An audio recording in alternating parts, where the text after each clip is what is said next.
Deputy Foreign Minister, are you denying that people have died of starvation in Gaza? Are you denying that there was a famine, that famine is imminent now? Because this is categorized and reported by international doctors, international humanitarians. Look, are you denying that seriously? These are complete lies. And I'll tell you what, we heard it a year ago. You heard about the starvation and you saw that it was a lie. And this is the No, but we situation didn't. That's why I'm now asking as well. you. Absolutely. And I want to say that.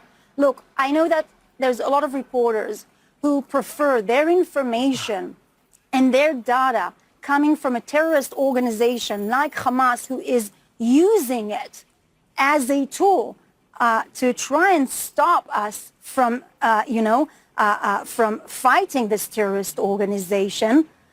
But the fact is that almost all of these reports are based on the lies of a terrorist organization. Okay. And when we, as a democratic state with checks and balances and judicial system, give the information and give data through experts, through their legal systems, through COGAT, then you take it with a grain of salt. I think you should really take any information that comes from Gaza through Hamas with not a grain of salt, but with a shovel of salt. Okay, so I understand that you are putting the Israeli government view. You know that this stands in total contrast. I mean, total 360, 180-degree contrast with what the rest of the international community has seen, has proven with its own eyes, and has urged you on pain of all sorts of issues to allow food, medicine, and water into people. I want to know how do you answer, for instance, an American humanitarian organization,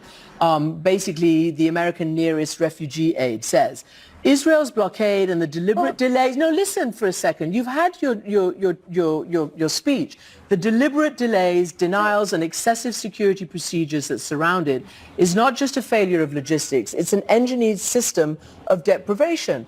And you've got Kristin, all sorts of allied governments telling you to let aid in. I simply don't understand what it gains you to allow women and children to starve. I don't understand. Even in war. So a couple of things. Look, the first thing, it's a lie. Okay? This is not Israel's goals, and this is not what Israel is doing. It's far from the truth.